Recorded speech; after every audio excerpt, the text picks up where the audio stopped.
Hey everybody, it's Winn Hardin, co-host of the Manufacturing Matters podcast. Thanks for joining us for our latest episode. I'm here with my good friend and associate, John Lewis. John, how are you doing today? I'm doing well, Winn. How are you? I'm doing great. It's a pleasure today. So today we're going to talk a little bit about something that's a very important topic, but doesn't always get a lot of airtime. That would be geometric dimensioning and tolerancing, also known as GD&T. And to discuss the topic, we're here with Tom Geiss, who is the founder and president of GD&T Basics, also known as Engineering Essentials LLC.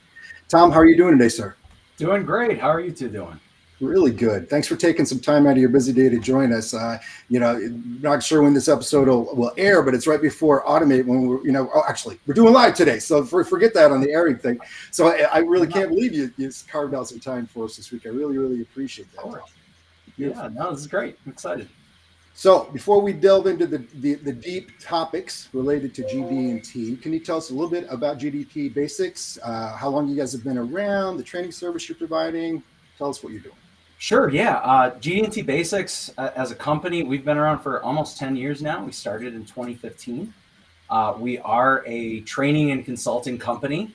We train companies in how to properly use everything from the fundamentals of GD&T all the way into advanced design and inspection topics that they need help with. And we have clients ranging all the way from small machine shops all the way up to large clients that we have like Honeywell, SpaceX, and a few others that we work with.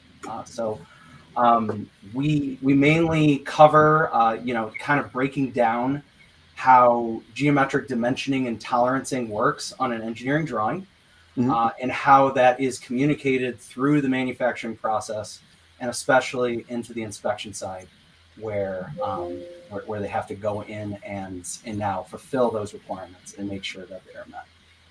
Okay. That brings, does this kind of tie into an older term like design for manufacturability? Pretty much, yeah. I mean, a lot of really what we have when it comes to GD&T is really you design with the function of the part in mind. And so GD&T is all about designing to make sure that the part obviously functions, because if it doesn't function, it's not a very good part, right? So it's carrying, though, that functional requirement into the manufacturing side without restricting or tightening any of the tolerances that are unnecessary. So really, GD&T is like a language of specifying exactly what the designer wants without tightening other tolerances that may not be as critical. So that then when it gets to the inspection side, it's inspected in the exact same way that the function has required. So we're going to be passing a lot more parts and having a lot more scrap that way, if things are designed correctly, of course. Yeah, that's really interesting, Tom. I on the manufacturing angle, technology adoption, is kind of reshaping the industry in manufacturing right now, with companies kind of transitioning from, machine-based assembly to these more integrated smart factories, with more and more automation. And, in the context of increased robotics and automation, machine vision and automated inspections that are, combined with like data analytics, can you discuss how GD&T plays a crucial role in ensuring that, the precision and quality of manufactured products, as the process become more automated? Yeah, of course. I got my start in the automotive industry, which, I worked for ZF and BMW in my career. So the automotive industry definitely was kind of on the forefront of a lot of the machine learning type things and automated inspections, as well as, a lot of the vision systems that would check the quality of the parts and things like this. So this is really not really new, at least in the background that I've come from. We've had camera systems set up, spotting defects and things like that for years. But it's just to the capabilities of these systems that are coming out now. The way GD&T, though, plays a role in this is GD&T is really the language or the specificity of what the exact requirement is. So it's not necessarily just used on precision things. The goal of GD&T is to be extra clear of exactly what the designer wants in the final assembly, so that we're not checking things that may not be as important, but we're really lasering in on those things that really do make a difference in the function of a part. And so you can imagine in the automotive industry, microns make a big difference when it comes to bearing surfaces and high RPMs and things like that. So when it comes to GD&T, we're able to now communicate not only with each other, but also to these inspection tools, exactly what the part setup needs to look like, Mm-hmm. as well as what needs to be checked to verify these sometimes extremely tight requirements that we're going to be looking at. So while GD&T isn't just used for things that are precise, Mm-hmm. is the language to make sure things are extra clear so we know exactly how to and what we are measuring. Does this also help the automation engineers, the solution providers, to kind of reduce their cost to basically build that solution, whether it's an assembly solution, a material handling, an inspection solution, just to the right level, of resolution specificity? Yeah, of course. And that's really what the tool of GD&T is used for. It's meant to communicate from the designer to really the inspector and the people making the parts, obviously. Yeah. But parts aren't just made, they're also inspected, right? Carrying it through the whole way. Right. Exactly what the requirements are, down to the level of how this part actually needs to be set up in a way to mimic what the designer had the intent of. Because there are multiple ways. If you just have, like, let's say, a width on a part, there are multiple ways you could actually check that part.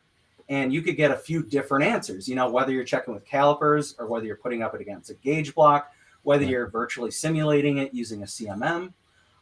You might get multiple different results. And so what GD&T is meant to do is specify exactly what the requirements are for that inspection so that we're all now measuring it the same way. And so you can imagine that the automation, if we're adding that now to the factor, that is so much more important now, because if we're not following the right directions or the right guidelines that the GD&T has set out, we're now just inspecting things worse, just at a faster rate. So it's important to make sure that we understand all of these requirements that are coming through and understand and speak the language so that we can automate these machines to do it for us. Yeah, I mean, obviously, you're right. Throughput's not the end all be all, right? Yield is what the end all be all that we need. Usable parts, as you were saying, earlier when we were talking. Now, you mentioned automotive. You yourself come from the automotive industry, but I know that GD&T is it sounds like it's just as critical from the customer side as it is from a solutions provider side, right? I mean, both sides need to be really intimately aware of how all these parts fit together. Yeah, absolutely. And again, when it's done correctly, and that's, kind of what keeps us in business, is making sure that these companies are aware that this is a standardized language. There are written rules for this, whether you're using the ASME Y 14.5, which is our GD&T standard in the States here, or the ISO standards, which have a bunch of standards that cover a lot of the GD&T requirements. There are rules behind this, and that way, when you are communicating from a supplier, whether they're just down the street or they're all the way overseas, we all need to make sure that we're doing things the correct way, right? Same way. So that way it'll eliminate disputes. Whereas if I was measuring the part over in China with some of the parts that I have, and they're setting up the part, I know that when they send it over and I'm setting up the part according to the GD&T rules, I'm doing it the same way that they had to do it, following those directions. Gotcha. One quick follow-up. If I could real quick, John, let me follow up on this one. So you mentioned earlier machine shops. We talked about automotive. You work in is it fair to say all manufacturing industries essentially that are interested in GD&T? Yeah, we work aerospace, automotive, heavy industrial, biomed is a big growing sector, energy. You name it. If they're making a physical part, we typically work. And you mentioned the U.S. specific and the ISO international standard too. Yes. What is the sentiment amongst these different industries as they look at GD&T? When we first started the company, actually, one of the reasons I did start the company was there was a big reluctance to start using this language because it was new. The standardized the unstandardized, unofficial way people typically did things was just using plus minus coordinate dimensions to put everything on a drawing. In fact, that's the way I learned in college, was just, if you want to do a width on something, you just say, how far it is.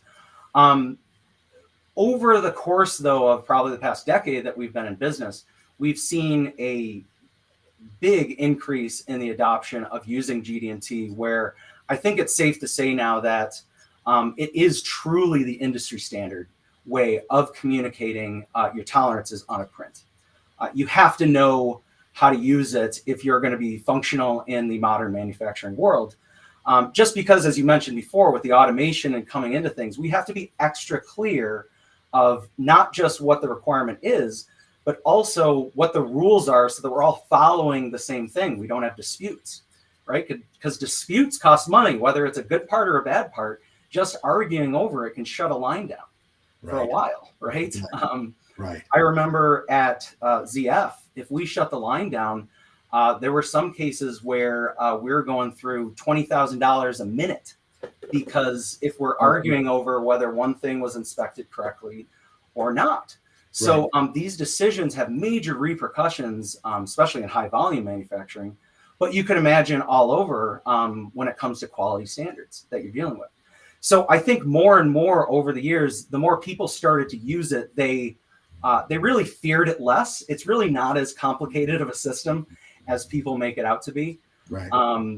Really, that is what we've seen in the more recent years. And I think it's safe to say that in the past few years, it really is now the industry standard. A lot of the OEMs, in fact, that we're working with are now making it a rule that their suppliers have to use GD&T on their drawings, or they can't be a supplier anymore, because it just eliminates that need for, hey, we're arguing over this thing, where why don't we just look to the standard and say, no, it's this one thing. It's unambiguous now. Which is going to save bucks. Which exactly. Is save bucks. And you can imagine, all of us that have worked in manufacturing know all of those big, crucial meetings that always happen after 5 o'clock in the evening. The lines shut down. We're trying to figure out how to get parts shipped. We red tagged everything, and GD&T isn't a solution to that. But it's standardizing the way so that we're all talking the same language when we are finding that solution. And we are figuring out exactly what's wrong. And we now know exactly what to inspect and how to do that. Beauty. Okay. Great. Yeah, Tom, we talked about, earlier about the, GD&T in the context of increased automation. And one of the things that's, impacting automation in significant ways recently is artificial intelligence and machine learning. They're disrupting manufacturing in amazing ways. Do you see the integration of AI with GD&T, potentially enhancing the precision and efficiency of manufacturing processes? Or the other way? Yeah, of course. As I mentioned, GD&T is really the specificity language. Really. Making sure that we're clear exactly what it is. You can almost kind of think about it as like a programming language too. Whereas if we are going to be able to automate things, we have to use this language to be able to specify exactly what the machine is supposed to be doing. So even when we are dealing with, we have a couple clients that do laser scanning technology on automated robotics arms. So they basically scan the part, but they go all the way around, and they know exactly where to go with that. Well, if we're not identifying things like what are our datums, or the basically origin for our measurements that are supposed to come from, or we're not communicating with the machine, what exactly are we checking on an engine bore, and specifically how round it should be, in addition to the size that it should be, things like that, we're going to be missing a lot of these requirements. And the automation only goes so far as the specificity that we're entering or putting into it for those requirements. And so I think GD&T is going to become more and more important as we get more automated with things, because it's going to be the language that we use to tell the machine, hey, this is exactly what we want you to do. I'm curious, using GD&T standards and language itself to define tolerances, do we see that playing in, or does that play into any kind of SPC, statistical process control, or optimization? And I guess this ties in a little bit to John's last question on artificial intelligence, where you might use some data mining to help determine, well, we're seeing this reoccurrent issue. Let's start looking here. as the source of the issue. Are we seeing, does it feed back into a kind of a closed loop manufacturing optimization process? Yeah, I mean, it definitely has. And, just like coming from the automotive world, SPC is our, bread and butter. We can't measure every part, right? Right. So getting into the statistical process control, we need to be very specific of, what those requirements are, high and low as well. And typically GD&T also can feed right into that same style where we have an SPC requirement that is a little looser when it's measured over the course of 1,000 parts. Right. But if you measured an individual part, it then has to be tighter. The same rules apply with GD&T. It's just another way of doing it versus just using coordinate dimension itself. It's also going to help eliminate those disputes that do pop up, because now your supplier has to follow the exact same rule that you are when you find that defect. And you're all going to be doing it the same way to make sure there's no dispute in the method of discovering the problems or the root cause analysis that you're doing. Gotcha. So you may be more familiar with CAD QIF than I am. It's my basic understanding that we've got CAD design files and we're including some manufacturing tolerances into these design files, essentially, right? Mm-hmm. So maybe if you've got facilities around the world, we're binding together the actual product dimensions with how it's manufactured, tolerances at each step. Mm-hmm. Do you see GD&T coming together, maybe kind of leveraging QIF in the future, which I think is kind of just in its early adoption phases, if I'm not mistaken? Yeah, I think QIF is probably the next stage in the side of what we call a model-based definition, or MBD. Okay. Where the tolerances, the first step is kind of putting the tolerances on the 3D model itself, right? Because typically, probably 90% of the industry, we're still using 2D blueprints, to do everything, right? And we have the 3 views, and that's still the way. 10 years ago when I started the company, we heard rumors that, MBD, model-based definition, is going to be the future. We are seeing some OEMs and some places adopt model-based definition, kind of having the 3D model carry everything forward. Right. But still, you've got if your supplier doesn't have the same CAD package as you do, you're going to have to somehow communicate that down to your supplier as well. In fact, I have a funny story at BMW when we did a lot of MBD early on, model-based definition, and they also did a little bit, I guess you could call it QIF, where they carried forward some of the CAM data also, I believe, from the suppliers on there, just so that they can inspect certain things. Right. I wasn't involved in this decision, but they wanted to carry the MBD that us in the design world were already using to inspect parts, looking at tolerances and seeing. There was a rumor that they wanted to carry it down to the shop floor. Unfortunately, in order to do that, you need some way, if you are going to be, if a machinist is going to be looking at the model, right? They need some way to manipulate the model now, right? Because they don't have a blueprint in front of them to see everything. They have to actually be able to look around, see the different tolerances, see what the requirements are, and all of that, because there's still the human element to everything. And so this was going to cost a lot of money. They had to add a bunch of monitors around. And I remember someone mentioning that they were thinking about doing it. And someone suggested, well, what don't we just take maybe a picture of the front of the part and maybe the side of the part and maybe the top of the part, and we'll have that. And and everyone was laughing because they said, well, that's how 2D prints have been working for over 100 years. No. Here's another problem we need to lay at the feet of Google Glass. If if they would have just gotten it together, and maybe, and I've seen some with the augmented reality too, being able to actually see the part and holding the part in your hand, be able to do that. Maybe that's kind of where it is, but all these things have costs, and I know a lot of machinists, and I'm not sure if they're going to be sticking those goggles on their face anytime soon with some of the technology coming through. But so there's still, we still have an old school industry that adopts to new technology. It doesn't mean that the machining industries and the quality industries aren't adopting to this new technology. It's just they have to also be able to retroactively go back and work with the existing way that, again, probably over 90% of the industry is working. Right. to slowly carry that transition forward as they do it.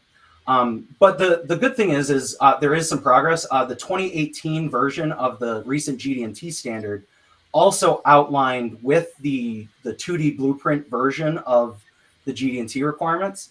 They had side by side with the digital definition model version of the requirements that you also would include on your drawing. So now at least the ASME committee is also committed to doing it in tandem, the two-dimensional way and the three-dimensional way as well. So we are seeing progress on that side, carrying this information forward. We are also seeing a lot of very high-tech industries starting to add their CAM data to things, starting to add this quality data moving forward. But if the knowledge isn't there of what the requirements are actually telling you, if the knowledge isn't there about even when they're programming these QIF files, again, you're just going to be doing things automated, but not exactly the right way, the standardized way. Garbage in, garbage out, which speaks to the importance of having a full in-depth skill set on your design team, both on the customer and on the service solutions provider side of GD&T and how all these elements come together. How long is a standard course? Can you tell us a little bit about what you guys do and how much is hands-on, how much is book work? Tell us. Sure. We typically offer like three kinds of versions of our course. We have a full video on demand version of the course where you can take it at your own time. It's anywhere from 6 to 8 hours for a fundamentals course that we have. And it walks you through all main 14 symbols of GD&T, but also the more important concepts such as datums and parts and just the overall rules that a lot of people don't consider when they are looking at GD&T, kind of the infrastructure of a part.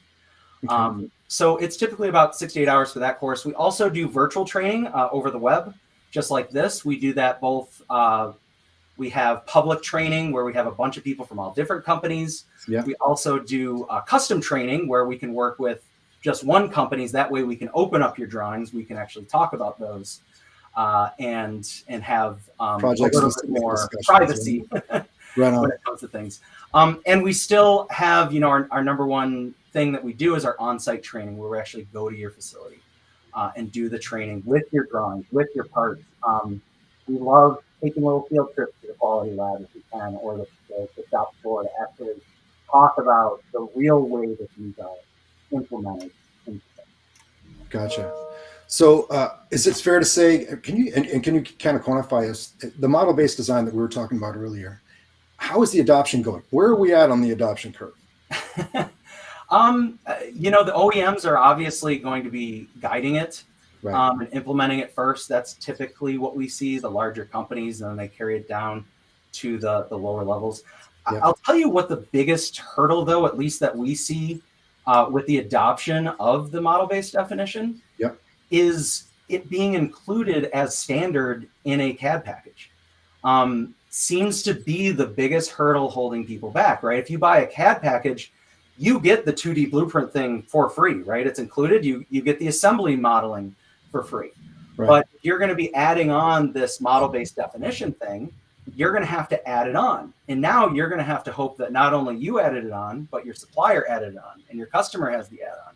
And now that they're all talking the same thing.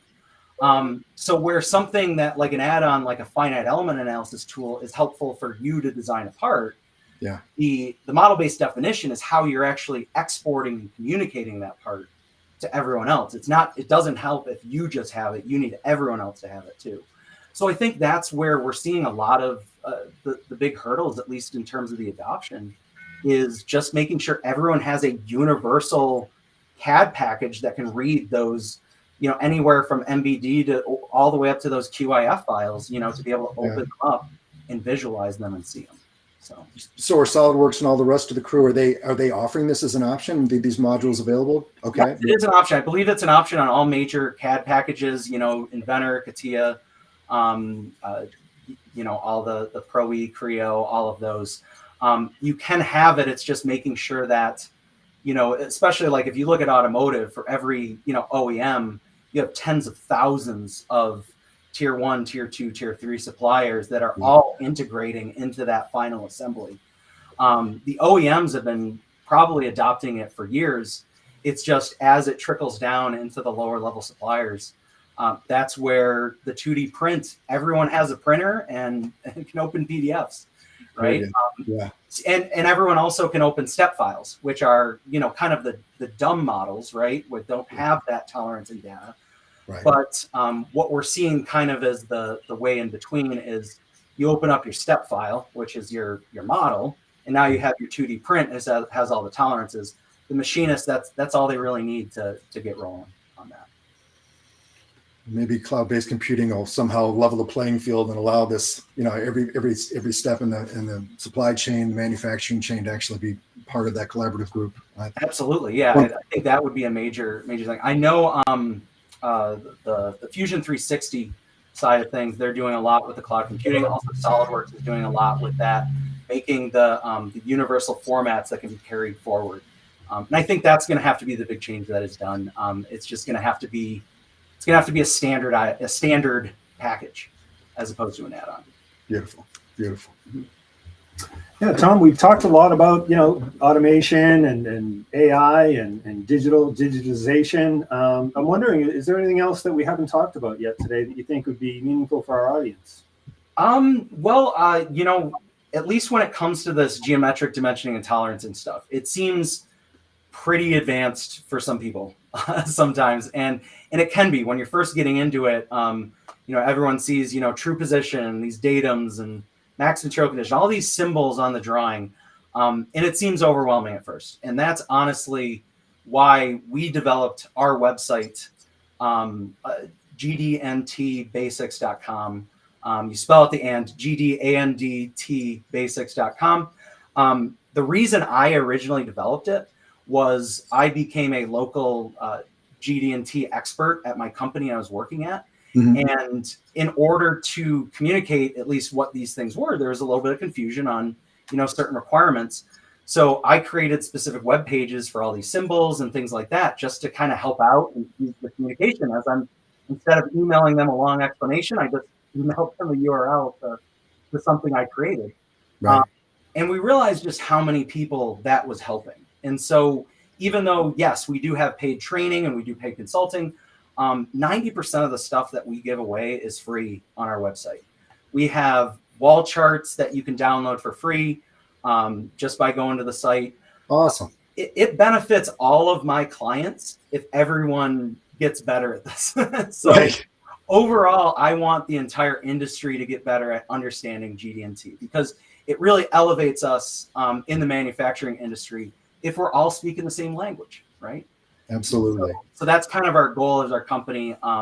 Beyond just helping our clients, we want to really elevate the entire industry. And so, I wanted to send people to our website. Just download. We have a ton of stuff. We have information on every symbol you could possibly have in GD&T, right? All for free. So I want everyone to take advantage of that. Beautiful. Sounds like we all need to bookmark GD, spell out and tbasics.com and go there and pilfer as much as we possibly can. So thanks again for all the work, time that you've put into that solution and look forward to seeing more about the training elements. Are you going to be in Chicago next week? We not next week. We're going to be there for IMTS though in September. Beautiful. So everyone, be sure. Do you happen to know the booth number off the top of your head, Tom? We can put it in the show notes. Very well. Absolutely. We're in the quality wing. We're in the big quality. I think the west end of the building there. But come look at us. We're in the manual. I gotta memorize that one.